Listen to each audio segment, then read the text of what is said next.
আরব্য রজনীর রূপকথার চেয়েও সুন্দর সেই দিনগুলোর কথা, যখন মানুষের হৃদয়ে দয়া আর ঠোঁটে আল্লাহর জিকির সদা জাগ্রত থাকত। প্রাচীন খোরাসানের এক জনবহুল ও সমৃদ্ধ নগরীতে বাস করত এক মহৎপ্রাণ বণিক, যার নাম ছিল আহমেদ। সেই স্বর্ণালী যুগে যখন ব্যবসায়ীরা কেবল মুনাফা আর স্বর্ণমুদ্রা গণনায় ব্যস্ত থাকত, আহমেদ তখন ব্যস্ত থাকত খোদাপ্রেমের এক গোপন বাণিজ্যে। তার জীবন দর্শন ছিল শরবতের মতো মিষ্টি আর আয়নার মতো স্বচ্ছ। সে বিশ্বাস করত হাতের দান যেমন গোপন হওয়া উচিত, তেমনি ভালো কাজ করে তা সাগরের অতল গভীরে বিসর্জন দেওয়া উচিত, যেন কোনোদিন সেই নেকির অহংকার মনে দানা বাঁধতে না পারে।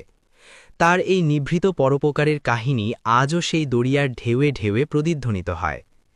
সেই প্রাচীন খোরাসান শহরে আহমেদ নামক এক বিশাল হৃদয়ের অধিকারী এবং অত্যন্ত নেককার বণিক বসবাস করত। আহমেদ নিজের ব্যবসার ব্যস্ততার চেয়েও অভাবী ও অসহায় মানুষের নিঃশব্দে সাহায্য করার মধ্যে এক অনাবিল আত্মিক শান্তি অনুভব করত। তার মনে সবসময় এই দৃঢ় বিশ্বাস গেঁথেছিল যে প্রতিটি সৎকাজ শুধুমাত্র মহান আল্লাহর সন্তুষ্টির জন্যই হওয়া উচিত।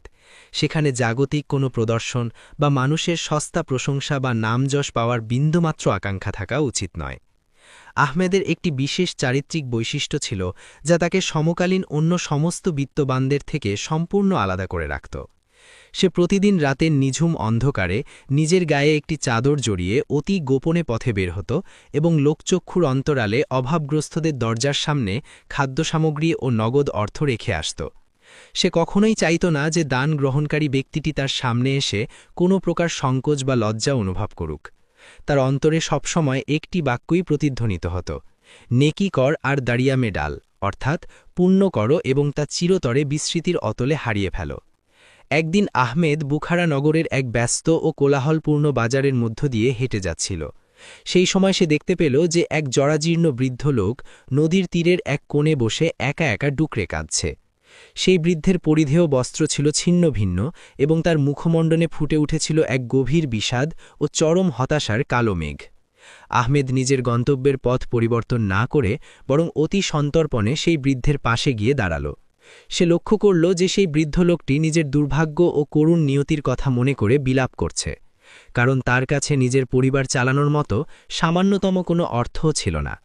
আহমেদ অত্যন্ত দয়াপরবশ হয়ে নিজের পকেট থেকে বেশ কিছু স্বর্ণমুদ্রা বের করল এবং একটি ছোট রেশমি থলিতে সেগুলো সযত্নে বেঁধে নিল। এরপর যখন সেই বৃদ্ধ লোকটি নামাজ আদায়ের জন্য অজু করতে উঠল, তখন আহমেদ খুব সুকৌশলে ও নিঃশব্দে সেই স্বর্ণমুদ্রার থলিটি বৃদ্ধের পুরনো ঝোলার ভেতরে রেখে দিল। আহমেদ একবারের জন্য পিছন ফিরে তাকাল না এবং অত্যন্ত দ্রুততার সাথে সেই স্থান ত্যাগ করল।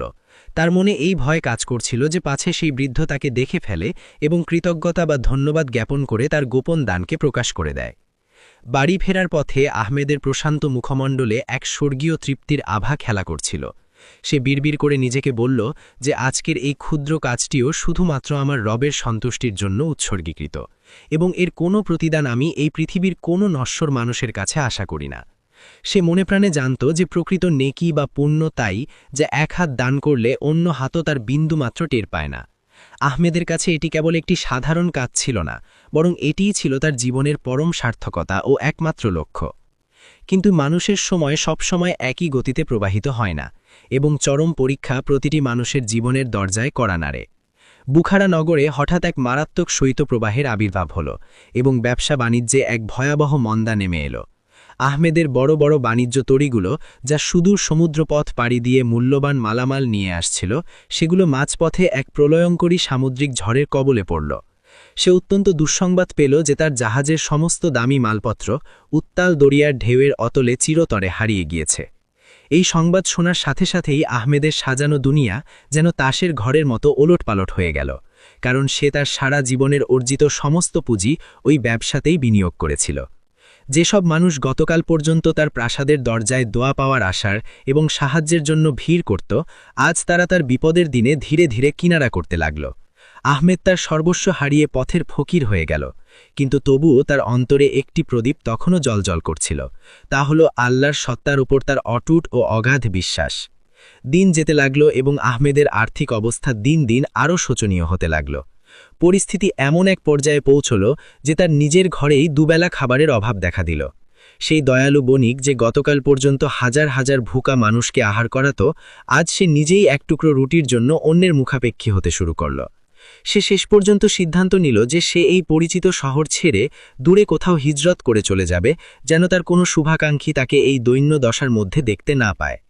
সে তার অভাবের চেয়েও মানুষের করুণা ও বিদ্রুপ ভরা চাহনিকে অনেক বেশি ভয় পাচ্ছিল।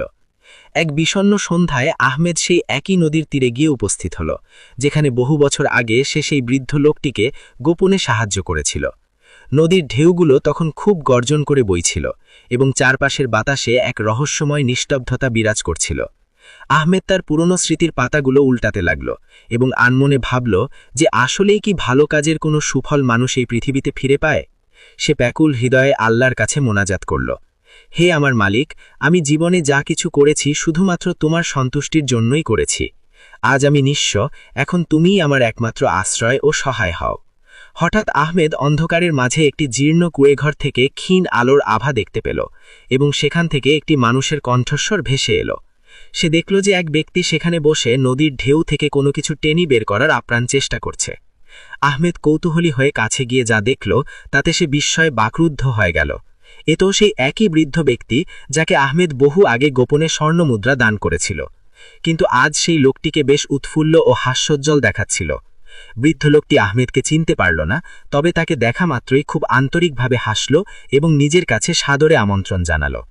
সে বলল যে আজ এই নদী তাকে এমন এক দুর্লভ বস্তু উপহার দিয়েছে যা তার বাকি জীবনের মোড় ঘুরিয়ে দিতে পারে। আহমেদ যখন সেই লোকটির ধরা মাছটির পেটের দিকে দৃষ্টি করল, তখন সে দেখল যে প্রদীপের আলোতে কিছু একটা ঝকঝক করছে। বৃদ্ধ লোকটি গভীর বিস্ময়ের সাথে মাছের পেট থেকে একটি স্বর্ণের আংটি বের করে আনল, যার গায়ের ওপর আহমেদের নাম অত্যন্ত পরিষ্কার অক্ষরে খোদাই করা ছিল। এটি সেই অমূল্য আংটি যা কয়েক মাস আগে সেই প্রলয়ঙ্করী ঝড়ে ডুবে যাওয়া বাণিজ্য তরীর সাথে দরিয়ার গভীর তলদেশে হারিয়ে গিয়েছিল। আহমেদের চোখ দুটিতে অশ্রুর বাণ ডাকল, কারণ এটি ছিল তার অতি প্রিয় পৈতৃক স্মৃতিচিহ্ন, যা তার কাছে প্রাণের চেয়েও প্রিয় ছিল। বৃদ্ধ যখন আহমেদের চোখের কোণে জলের আর্দ্রতা দেখতে পেল, তখন সে থমকে গেল এবং অত্যন্ত বিনয়ের সাথে জিজ্ঞাসা করতে লাগল যে সে এই আংটিটিকে চেনে কিনা। আহমেদ নিজের আবেগ সংবরণ করল এবং পরম সত্যটি গোপন রেখে বলল যে এটি নিশ্চয়ই কোনো অত্যন্ত অভিজাত পরিবারের মূল্যবান সম্পদ হবে। সে কিছুতেই চাইল না যে বৃদ্ধটি জানতে পারুক এই আংটিটি তাঁরই, কারণ সে তার বহু আগের সেই গোপন নেক কাজটিকে আজ প্রকাশ করে নষ্ট করতে চাইল না। সেই বৃদ্ধ ব্যক্তিটি খুব স্নেহের সাথে আহমেদের হাত ধরল এবং তাকে নিজের অভাবী কুঁড়েঘরের ভেতরে নিয়ে গেল। সে বলল যে আজ নদী তাকে এক বিশাল নিয়ামত দান করেছে এবং সে এর অর্ধেক অংশ তার এই অজানা মেহমানকে উপঢৌকন হিসেবে দিতে চায়। আহমেদ সেই বৃদ্ধের এই অসামান্য উদারতা ও মহানুভবতা দেখে দগ্ধ হয়ে গেল, যে নিজে অত্যন্ত দরিদ্র হওয়া সত্ত্বেও অন্যের সাথে ভাগ করে নেওয়ার মতো হিম্মত ও বড় হৃদয় রাখত। রাতের গভীর নিস্তব্ধতায় বৃদ্ধ তার জীবনের সেই পুরনো কাহিনী শোনাতে শুরু করল যে কিভাবে এক অচেনা ফরিস্তার মতো মানুষ তার শূন্য ঝোলার মধ্যে স্বর্ণমুদ্রা ঢেলে দিয়ে গিয়েছিল। সে জানালো যে সেই কুদরতি মুদ্রার বরকতেই সে এই ছোট মাছ ধরার জালটি কিনতে পেরেছে এবং নিজের সম্মানের সাথে জীবিকা নির্বাহ শুরু করেছে। আহমেদ মাথা নিচু করে নীরবে সব শুনে যাচ্ছিল এবং তার অন্তরের মণিকোঠায় এই ধ্রুব সত্যটি জাগ্রত হল যে আল্লাহ তাআলা তার সেই গোপন নেক কাজটিকে কবুল ও মঞ্জুর করে নিয়েছেন। পরদিন প্রত্যুষে যখন সূর্যের প্রথম কিরণ নদীর নীল জলরাশির ওপর ঝিকিমিকি করে উঠল, তখন তীরে আরও কিছু উজ্জ্বল বস্তু পড়ে থাকতে দেখা গেল।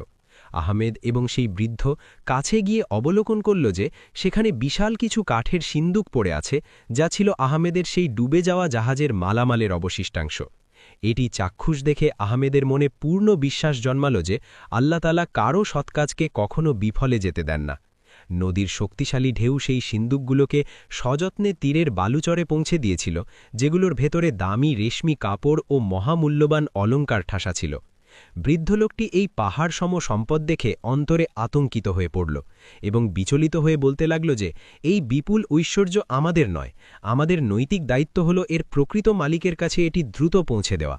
আহমেদ বৃদ্ধের এই চরম সততার ভূয়সী প্রশংসা করল এবং মনে মনে স্থির করল যে সে এখন তার আসল পরিচয় অতি ধীরে ধীরে লোকসমক্ষে প্রকাশ করবে। ঠিক সেই মুহূর্তে সেখান দিয়ে বুখারা নগরের কিছু রাজকীয় প্রহরী টহল দিয়ে যাচ্ছিল। তারা নদীর তীরে এত রাশি রাশি মালপত্র এবং দুজন ছদ্মবেশী আগন্তুককে দেখে সন্দেহের চোখে তাকাল। প্রহরীদের মনে এই ধারণা জন্মালো যে সম্ভবত এই লোকগুলো কারো মালামাল লুণ্ঠন করেছে অথবা এরা কোনো ডাকাত দলের সদস্য। তারা কাল বিলম্ব না করে আহমেদ এবং সেই বৃদ্ধ লোকটিকে তৎক্ষণাৎ বন্দী করল এবং সমস্ত ধনসম্পদ নিজেদের জিম্মায় নিয়ে নিল।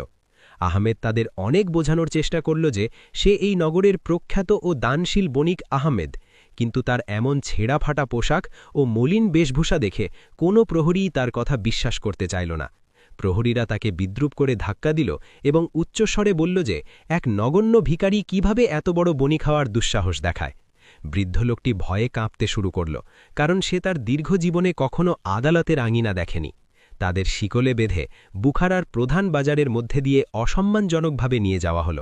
যেখানে গতকাল পর্যন্ত মানুষ আহমেদকে শ্রদ্ধাভরে কুর্নিশ জানাত, আজ সেই একই মানুষেরা তাকে চোর অপবাদ দিয়ে পাথর ছুঁড়ে মারছিল এবং নানা কটু কথা শুনিয়ে অপমান করছিল।